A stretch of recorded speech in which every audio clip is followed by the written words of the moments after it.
following the latest development. In a statement, the governor said almost completely eliminating what was a more than $83 million deficit when she took office is a direct result of a commitment to fiscal discipline. Administration Director Edward Burns says the governor, her fiscal team, and agency heads who operated within their budgets should be commended. Government funds are basically like any other business. If you have a deficit, it means that your liabilities exceed your assets. And no business and no government can operate in that fashion.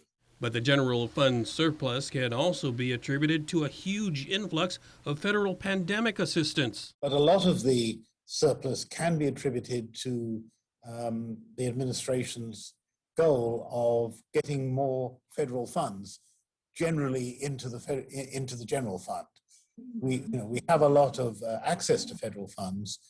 The skill is using them to the last dollar and making sure that we use federal funds where we can instead of local funds. And we were pretty successful in doing that. Burns says it is the administration's goal and it would be prudent to continue to build a surplus. We had discussion last year of a rainy day fund so that we had some cushion in the case of a rainy day. Unfortunately, the rainy day came. But just because there's a surplus and an almost zeroed out deficit, he says, is no reason to think about rolling back taxes, such as the Chamber of Commerce has been calling for.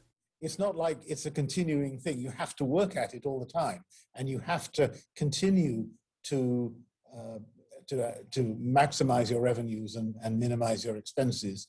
Otherwise, you just fall back into where you were. So I would suggest to them that that's not a good plan. He says the better plan is to continue just as we are, so a rainy day fund can be built up for the next emergency.